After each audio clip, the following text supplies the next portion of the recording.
So Moto இப்போ ரீசெண்டாக G67 power அப்படின்னு சொல்லிட்டு புது டிவைஸ் லான்ச் பண்ணியிருக்காங்க. ஸோ அந்த டிவைஸ் நம்ம கிட்ட இருக்கு. ஸோ இந்த டிவைஸோட பிரைசிங் பொறுத்த வரைக்கும் 8+128 நமக்கு வந்து 16,000 பேங்க் ஆஃபர் நமக்கு 1,000 வந்து இருக்கு. ஸோ ஃபைனலாக 15,000 அந்த பிரைசிங் வந்து கிடைக்குது. ஸோ 15,000 பிரைஸ் ரேஞ்சுக்கு இந்த டிவைஸ் வாங்கலாமா இல்ல வேற ஏதாவது டிவைஸ் பெஸ்டான ஆப்ஷன் இருக்கா? ஸோ ஃபுல்லா பார்த்தலாம். ஸோ இதான் இந்த மோட்டோ G67 பவர் வர பாக்ஸ். ஸோ பாக்ஸ் ஓப்பன் பண்ணி உள்ள என்ன கொடுத்துருக்காங்க சொல்லி பார்த்தலாம். இங்க பாக்ஸ் ஓப்பன் பண்ணோம் அப்படின்னா உள்ள ஒரு பாக்ஸ் வந்து கொடுத்துருக்காங்க. அதுக்குள்ள நம்ம குயிக் ஸ்டார்ட் கைடு வந்து இருக்கு. தென் சிம் எஜெக்டர் பின் வந்து இருக்கு. தென் 33 வாட் சார்ஜர் அடாப்டர் வந்து கொடுத்திருக்காங்க. Type A to type C charger cable வந்து இருக்கு. தென் ஃபைனல் டிவைஸ் வந்து கொடுத்திருக்காங்க. சோ இந்த டிவைஸ் பாக்ஸ்ல வந்து பாத்தா கேஸ் அந்த மாதிரி எதுவும் வரது இல்ல. நம்ம தனியா காசு போட்டு வாங்கிக்கணும். ஓகே, நெக்ஸ்ட் டிசைன் பொறுத்த வரைக்கும் இந்த டிவைஸ்ல 3 கலர் ஆப்ஷன் வந்து வருது. சோ நம்ம கிட்ட இருக்கிறது வந்து பாத்தீங்கன்னா கிரீன் கலர். சோ இந்த டிவைஸோட பேக் சைடு நமக்கு வந்து வீகன் லெதர் பேட்டர்ன் மாதிரி கொடுத்திருக்காங்க. அது நம்ம பார்க்க நல்லாவே இருக்கு. அது இந்த டிவைஸ் நல்ல ஒரு பிரீமியம் லுக் வந்து கிடைக்குது. தென் சைடு ஃப்ரேம் நமக்கு வந்து பாத்தா கம்ப்ளீட்டா பிளாஸ்டிக் தான். சோ இந்த டிவைஸ் நமக்கு 7000 mAh கான சிலிகான் கார்பன் பேட்டரி வந்து கொடுத்திருக்காங்க. இங்க திக்னஸ் பொறுத்த வரைக்கும் ஒரு 8.67 திக்னஸ் வந்து இருக்கு. தென் வெயிட் பொறுத்த வரைக்கும் 250 கிராம் வெயிட் வந்து கொடுத்திருக்காங்க. தென் ஐபி ரேட்டிங் பொறுத்த வரைக்கும் IP64 வந்து கொடுத்திருக்காங்க. நமக்கு இங்க டிஸ்பிளேயோட ப்ரொடக்ஷனுக்கு கார்னிங் கோரில்லா 7i வந்து கொடுத்திருக்காங்க. தென் மிலிட்டரி கிரேட் சர்டிபிகேட் இருக்கு. இங்க டிசைன் பொறுத்த வரைக்கும் நம்ம பெருசா சொல்ற அளவுக்கு ஒண்ணும் இல்ல. நம்ம ரெகுலரான மோட்டோ போன்ஸ் எல்லாம் பார்த்திருப்போம். அதே சேம் டிசைன் தான் இங்க கொடுத்திருக்காங்க. ஓகே, நெக்ஸ்ட் டிவைஸோட பிளேஸ்மெண்ட் பொறுத்த வரைக்கும் டாப்ல மைக் கொடுத்திருக்காங்க. தென் அது பக்கத்துல டால்பி அட்மோஸ் வந்து மென்ஷன் பண்ணிருக்காங்க.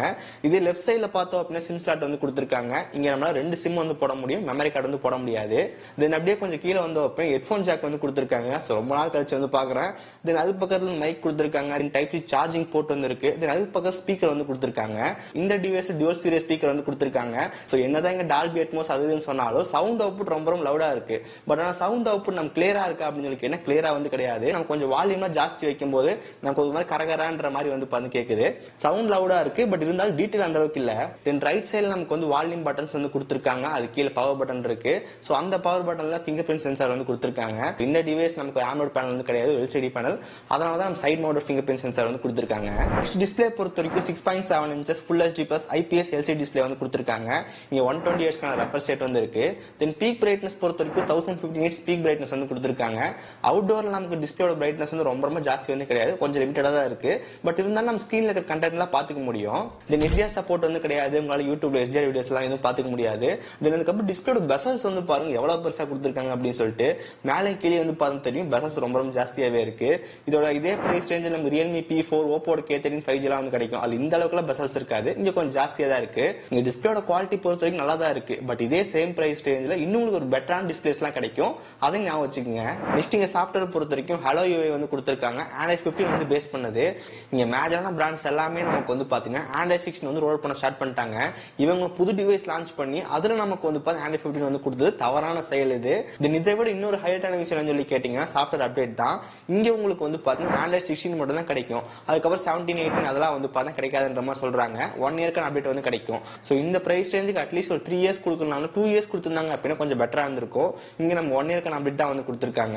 இங்க 12,000 பிரைஸ் லான்ச் பண்ற Moto G45 5G அதுக்கு நம்ம 1 இயர் அப்டேட் தான். 14,000 பிரைஸ் லான்ச் பண்ண டிவைஸ்க்கு நம்ம 1 இயர்க்கான அப்டேட் தான் கொடுப்போம்னு சொல்றாங்க. சோ இவங்க மாத்தி வந்து பார்த்தா அட்லீஸ்ட் ஒரு 2 இயர்ஸ் அப்படின்ற மாதிரி கொடுத்தா கொஞ்சம் பெட்டரா இருந்திருக்கும். இந்த மோட்டோட சாஃப்ட்வேர் பொறுத்த வரைக்கும் நம்ம ஸ்டாக் ஆண்ட்ராய்ட் பேஸ் பண்ணது. அதனால மத்த OSல பாக்குற அளவுக்கு கஸ்டமைசேஷன் வந்து இருக்காது. ஒரு சில லிமிட்டடான ஃபீச்சர்ஸ் மட்டும் தான் நமக்கு வந்து இருக்கும். சோ இங்க மோட்டோட ஃபீச்சர்ஸ் பொறுத்த வரைக்கும் நம்ம செக்யூர் ஃபோல்டர் ஆப்ஷன் வந்து இருக்கு. நம்ம ஆப்ல தான் வேணும் அப்படின்னா பிரைவேட்டா இன்ஸ்டால் பண்ணி வச்சுக்க முடியும். தென் பர்சனல் ஃபைல்ஸ் எல்லாம் ஈஸியா சேவ் பண்ணி வச்சுக்க முடியும். தென் அதுக்கப்புறம் மோட்டோட ஃபேமிலி ஸ்பேஸ் வந்து இருக்கு. ஸ்மார்ட் கனெக்ட் அதெல்லாம் கொடுத்திருக்காங்க. தென் ப்ரீ இன்ஸ்டாலா நமக்கு ஒரு சில ஆப்ஸ் எல்லாம் நம்மளால பார்க்க முடியுது. ஒரு சில அன்இன்ஸ்டால் வந்து பண்ணிக்க முடியுது. சோ சாஃப்ட்வேர் பொறுத்த வரைக்கும் பெருசா கஸ்டமைசேஷன் இருக்காது. நம்ம டே டு டே யூசேஜுக்கு ஓகேவா இருக்கும். ஓகே, நெக்ஸ்ட் இந்த டிவைஸோட மெயின் ஹைலைட்டே நமக்கு வந்து பார்த்தீங்கன்னா பேட்டரி தான். இங்க பேட்டரி பொறுத்த வரைக்கும் 7000 mAh கான பேட்டரி வந்து கொடுத்திருக்காங்க. 33 வாட் ஃபாஸ்ட் சார்ஜிங் சப்போர்ட் வந்து இருக்கு. சோ இந்த டிவைஸோட குயிக் சார்ஜிங் டெஸ்ட் வந்து பார்த்தலாம். அதாவது 0 ல இருந்து 100% ஆகிறதுக்கு எவ்வளவு நேரம் ஏறுது அப்படின்னு சொல்லி பாருங்க. இப்போ நம்ம டிவைஸ் கம்ப்ளீட்டா பவர் ஆஃப் ஆயிருச்சு. ஜஸ்ட் நம்ம டிவைஸ் சார்ஜ்ல கனெக்ட் பண்ணிட்டு எவ்வளவு ஸ்பீடா ஏறுதுன்னு சொல்லி பார்த்தலாம். இப்போ கரெக்டா 10 நிமிஷம் ஆச்சு, 10% ஏறி இருக்கு. இப்போ கரெக்ட் 20 minutes 20%. தென் 30 minutes 31% ஏறி இருக்கு. ஸோ டிவைஸ் நம்ம டெம்பரேச்சர் செக் பண்ணும்போது நம்ம டிவைஸ் வந்து பெருசா ஹீட் ஆகுறது எதுவுமே கிடையாது. ஒரு 34 டிகிரி டெம்பரேச்சர் வந்து இருக்கு. ஒரு மைல்டான ஹீட்டிங் தான் நம்ம பார்க்க முடியுது. தென் 40 minutesல 41% ஏறி இருக்கு. தென் கரெக்டா 50 minutesல 51%. இப்போ கரெக்டா 1 hour கிட்ட ஆயிடுச்சு. இப்போ நமக்கு வந்து பார்த்தா 58% நமக்கு வந்து பார்த்தா ஏறி இருக்கு. ஃபைனலா 1 மணி நேரம் 43 நிமிஷத்துல 100% சார்ஜ் வந்து ஏறிடுச்சு. ஸோ இங்க ரொம்ப ரொம்ப லேட் ஆனது காரணம் வந்து பார்த்தா பெரிய பேட்டரி வந்து கொடுத்துருக்காங்க. ஆனா நமக்கு 33 வாட்ஸ் தான் வந்து கொடுத்துருக்காங்க. அதை வச்சு நம்ம சார்ஜ் பண்ணும்போது இவ்வளவு நேரம் கண்டிப்பா ஆகும். ஸோ இந்த டிவைஸோட பேட்டரி பேக்கப் பொறுத்த வரைக்கும் ரொம்ப ரொம்ப சூப்பராகவே இருக்கு. ஏன்னா ஸ்க்ரீன் அண்ட் டைம் பொறுத்த வரைக்கும் நான் கொஞ்சம் ஹெவியாக யூஸ் பண்ணேன். அப்பயே எனக்கு வந்து இப்போ 10 hours கிட்ட வந்து பார்த்தா கிடைக்குது. பட் இதே நம்ம ரொம்ப ரொம்ப கேஷுவல் யூஸ் எல்லாம் பண்றோம் அப்படின்னா 2 daysக்கான பேட்டரி லைஃப் வந்து பார்த்தா கண்டிப்பா கிடைக்கும். ஸோ பேட்டரி பத்தி டிவைஸ்ல குறை சொல்றதுக்கு எதுவுமே கிடையாது. ரொம்ப ரொம்ப சூப்பரான ஒரு பேட்டரி வந்து கொடுத்துருக்காங்க. நெக்ஸ்ட் நெட்வொர்க் கனெக்டிவிட்டி பொறுத்த வரைக்கும் 11 5G பேண்ட் வந்து கொடுத்துருக்காங்க. ஸோ 5G ரொம்ப ரொம்ப ஃபாஸ்டாவே இருந்துச்சு. நமக்கு எந்த பிரச்சனையும் வந்து கிடையாது. ப்ளூடூத் 5.1 வந்து இருக்கு, Wi-Fi 6 வந்து இருக்கு. நெக்ஸ்ட் இங்க ப்ராசஸர் பொறுத்த வரைக்கும் Snapdragon 7s Gen 2 வந்து கொடுத்திருக்காங்க. நம்ம ஆட் ஸ்கோர் ரன் பண்ணும்போது நம்ம நியர்லி வந்து 7.7 lakhs கிட்ட ஸ்கோர் வந்து கிடைக்குது. தென் CPU throttling டெஸ்ட்ல நம்ம 73% ஸ்டெபிலிட்டி வந்து கிடைச்சு. தென் வைல்ட் லைஃப் டெஸ்டோட ரிசல்ட் வந்து பாருங்க 99% கிட்ட கிடைச்சது. தென் Geekbenchோட சிங்கிள் ஸ்கோர் அண்ட் மல்டி ஸ்கோரோட ஸ்கோர் வந்து பாருங்க எந்த அளவுக்கு கிடைச்சிருக்கு அப்படின்னு சொல்லிட்டு. சோ இந்த டிவைஸ்ல பெர்ஃபார்மன்ஸ் பொறுத்த வரைக்கும் நமக்கு வந்து எந்த இடத்துலயும் லேக் அந்த மாதிரி எதுவுமே வந்து கிடையாது. நம்ம யூஸ் பண்ணும்போது ரொம்ப ரொம்ப ஃப்ளூயிடா வந்து இருக்கு. ஆப் மாத்தி மாத்தி ஓபன் பண்றோம், ஜம்ப் பண்றோம் எந்த பிரச்சனையும் வந்து கிடையாது. ரொம்ப ஈஸியா ஹேண்டில் பண்ணிடுது. BGMI கேம் பிளே பொறுத்த வரைக்கும் இங்க நம்ம 60 FPS விளையாண்டுக்க முடியும். 60 FPS ல கேம் பிளே ஓரளவுக்கு நல்லா ஸ்மூத்தாவே இருந்துச்சு. தென் இந்த டிவைஸ்ல ஹீட்டிங் அப்படின்னு சொல்லிட்டு அந்த மாதிரி எந்த பிரச்சனையும் வந்து கிடையாது. ஸோ பர்ஃபார்மன்ஸ் பொறுத்த வரைக்கும் நம்ம கவலைப்பட தேவையில்ல, ரொம்ப சூப்பராகவே இருக்கு. நெக்ஸ்ட் கேமரா பொறுத்த வரைக்கும் பேக்ல டுவல் கேமரா இருக்கு. இங்க மெயின் கேமரா நமக்கு 50 மெகாபிக்சல் சோனி LFT 600 சென்சார் வந்து கொடுத்திருக்காங்க. தென் ஒரு 8 MP அல்ட்ரா வைட் லென்ஸ் வந்து இருக்கு. ஃப்ரண்ட்ல 32 மெகாபிக்சல் செல்ஃபி கேமரா வந்து கொடுத்திருக்காங்க. தென் வீடியோ ரெக்கார்டிங் பொறுத்த வரைக்கும் ஃப்ரண்ட் அண்ட் பேக்ல நம்மளால 4K 30 FPS வீடியோ ஷூட் பண்ணிக்க முடியும். தென் அல்ட்ரா வைட் லென்ஸ்லயும் நம்மளால 4K 30 FPS எடுத்துக்க முடியும். இந்த டிவைஸ் எடுத்த ஒரு சில கேமரா சாம்பிள் வந்து பாருங்க. இங்க மெயின் கேமரா எடுத்த போட்டோஸ் எல்லாம் வந்து பாருங்க. கலர் அவுட்புட் ரொம்ப நல்லாவே இருந்துச்சு. குறிப்பா போர்ட்ரைட் போட்டோஸ் எனக்கு ரொம்ப பிடிச்சிருந்துச்சு. பேக்ரவுண்ட்ல அந்த போர்ட்ரைட் எஃபெக்ட் பார்க்க நல்லாவே இருக்கு.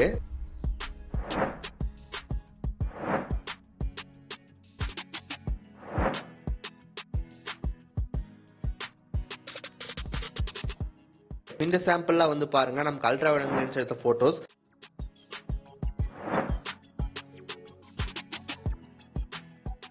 லோ லைட் பொறுத்த வரைக்கும் கேமரா அளவுக்கு பெட்டராகவே இருக்கு. ஸோ இந்த வீடியோ நம்ம ஃப்ரண்ட் கேமரால 4K 30 FPS ஷூட் பண்ணிட்டு இருக்கோம். ஸோ ஃபுட்டேஜோட குவாலிட்டி வந்து பாருங்க எந்த அளவுக்கு இருக்கு அப்படின்னு சொல்லிட்டு. இந்த வீடியோ நம்ம பேக் கேமரால 4K 30 FPS ஷூட் பண்ணிட்டு இருக்கோம். ஸோ ஃபுட்டேஜோட குவாலிட்டி வந்து பாருங்க எந்த அளவுக்கு இருக்கு அப்படின்னு சொல்லிட்டு. இங்க 4K 30 FPS ஃபுட்டேஜ் நமக்கு ஓரளவு ஸ்டேபிளா இருக்கு. உங்களுக்கு இன்னும் நல்ல ஒரு ஸ்டேபிளான ஃபுட்டேஜ் வேணும் அப்படின்னு 1080p 60 FPS ஷூட் பண்ற மாதிரி இருக்கும். ஸோ இந்த வீடியோ நம்ம வந்து பாத்தீங்கன்னா 4K 30 FPS ultra wide angle shoot பண்ணிட்டு இருக்கோம். இங்க நமக்கு அல்ட்ரா வைட் ஆங்கிள்லயே நமக்கு வந்து 4K 30 FPS ஷூட் பண்ணிக்க முடியும். ஒரு நல்ல ஒரு ஃபீல்ட் ஆஃப் வியூ வந்து கிடைக்குது. ஸோ ஃபைனலா பிரைசிங் பொறுத்த வரைக்கும் இந்த டிவைஸ் நமக்கு ஒரே ஒரு ரேம் வேரியன்ட்டோட தான் வருது. 8+120. நம்ம பிரைசிங் பொறுத்த வரைக்கும் 16,000 ரூபாய். நம்ம பேங்க் ஆஃபர் 1000 ரூபாய் வந்து இருக்கு. அந்த பிளிப்கார்ட் ஆக்சிஸ் கார்டு எல்லாம் போட்டீங்க அப்படின்னு இன்னும் கூட கொஞ்சம் கம்மியாவே கிடைக்குது. நார்மல் பேங்க் ஆஃபர் பொறுத்த வரைக்கும் நமக்கு 1000 ரூபாய் வந்து இருக்கு. ஸோ ஃபைனலா 15,000 ரூபாய் அந்த பிரைசிங் நம்ம இந்த டிவைஸ் வந்து கிடைக்குது. ஸோ 15,000 ரூபாய் பிரைஸ் ரேஞ்சுக்கு ஓரளவுக்கு நல்ல போன் அப்படின்னு சொல்லிடலாம். பெஸ்ட் அப்படின்னு சொல்லிட முடியாது. ஏன்னா இதே சேம் பிரைஸ் நமக்கு வந்து பார்த்தா ஓப்போட K13 5G தென் Realme P4 வந்து கிடைக்குது.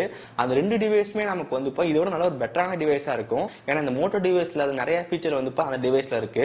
ஸோ ரெண்டு டிவைஸ் பத்தி ஒரு டெடிகேட்டான வீடியோ வந்து போட்டிருக்கோம். லிங்க் டிஸ்கிரிப்ஷன்ல கொடுத்துருக்கேன், செக் பண்ணி பாருங்க. ஸோ என்ன டிஃபரன்ஸ் இருக்கு சொல்லி வந்து பாத்தீங்க அப்படின்னா ஃபர்ஸ்ட் இந்த டிவைஸ் நமக்கு வந்து ஃபுல் HD பேனல் தான், AMOLED வந்து கிடையாது. பட் அந்த ரெண்டு டிவைஸ்க்கு உங்களுக்கு வந்து AMOLED பேனல் வந்து கிடைக்கும். தென் ஸ்பீக்கர் பொறுத்த வரைக்கும் லவுடா இருக்கு, பட் ஆனா கிளியரா வந்து கிடையாது. இதோட பெட்டரான ஸ்பீக்கர் அவங்க வந்து பார்க்க முடியுது. நெக்ஸ்ட் சாஃப்ட்வேர் பொறுத்த வரைக்கும் ஹலோ UI வந்து கொடுத்திருக்காங்க. பட் அந்த ரெண்டு டிவைஸ்லயும் வந்து பாத்தீங்கன்னா Realme UI அதுக்கப்புறம் கலர் OS வந்து இருக்கும். ரெண்டு ஒன்னு தான். நமக்கு சாஃப்ட்வேர் கம்பேர் பண்ணும்போது ஹலோ UI வந்து ரொம்ப லிமிட்டடான ஃபீச்சர்ஸ் தான் இருக்கும். But Realme UI colour OS வந்து ஏகப்பட்ட ஃபீச்சர் இருக்கும், நிறைய கஸ்டமைஸ் பண்ணிக்க முடியும். பட் அந்த அளவுக்கு ஒரு கஸ்டமைசேஷன் இங்க வந்து கிடையாது. சாஃப்ட்வேர் பொறுத்த வரைக்கும் 1 year தான் இருக்கு. இதே Realme P4 எல்லாம் பார்த்துட்டு அப்படின்னா 3 yearsக்கான சாஃப்ட்வேர் அப்டேட் வந்து ப்ராமிஸ் பண்றாங்க. இந்த IR பிளாஸ்டர் இந்த டிவைஸ்ல கிடையாது, அதுல இருக்கு. அதுக்கப்புறம் in display finger print sensor இதுல இல்ல, அதுல வந்து இருக்கு. இதுல IP64 வந்து இருக்கு, அதுல IP65 and 66 வந்து இருக்கு. இதுல கேஸ் வந்து தர மாட்டாங்க, அதுல பாக்ஸ்ல டிஃபால்ட் ஒரு கேஸ் வந்து கொடுப்பாங்க. சோ இந்த மாதிரி நிறைய காம்ப்ரமைஸ் நம்ம இங்க வந்து பார்த்தா Moto G67 பவர்ல வந்து பார்க்க முடியுது. சோ நான் இந்த மூணு டிவைஸ் சூஸ் பண்ண சொன்னா நான் வந்து ஓப்போட K13 5G வந்து வாங்குவேன். எனக்கு ரொம்ப பிடிச்சிருந்துச்சு இந்த டிவைஸ். சோ இந்த மூணு டிவைஸ்க்கான பெஸ்ட் பை லிங்க் டிஸ்கிரிப்ஷன் வந்து கொடுத்திருக்கேன், மறக்காம செக் பண்ணி பாருங்க. தென் டெடிகேட்டான வீடியோ வந்து போட்டிருக்கோம், அதுக்கான லிங்க்கும் டிஸ்கிரிப்ஷன் வந்து கொடுத்திருக்கேன். தென் அதுக்கப்புறம் இந்த டிவைஸ் நீங்க வாங்குவீங்களா மாட்டீங்களா அப்படின்னு சொல்லிட்டு உங்க கருத்தை வந்து மறக்காம கமெண்ட் செக்ஷன்ல சொல்லுங்க. ஓகே சோ கைஸ், சோ இந்த வீடியோ அவ்வளவுதான். இந்த வீடியோ பிடிச்சிருந்துச்சுன்னு நினைச்சீங்க அப்படின்னா மறக்காம ஒரு லைக் கொடுங்க. தென் இதே மாதிரி வீடியோஸ் பார்க்கறதுக்கு கீழே ரெட் கலர் பட்டன் கிளிக் பண்ணி மறக்காம சப்ஸ்கிரைப் பண்ணி ஃபாலோ பண்ணுங்க. சோ இந்த வீடியோ அவ்வளவுதான், சந்திக்கிறேன். See you guys, bye, have a nice day.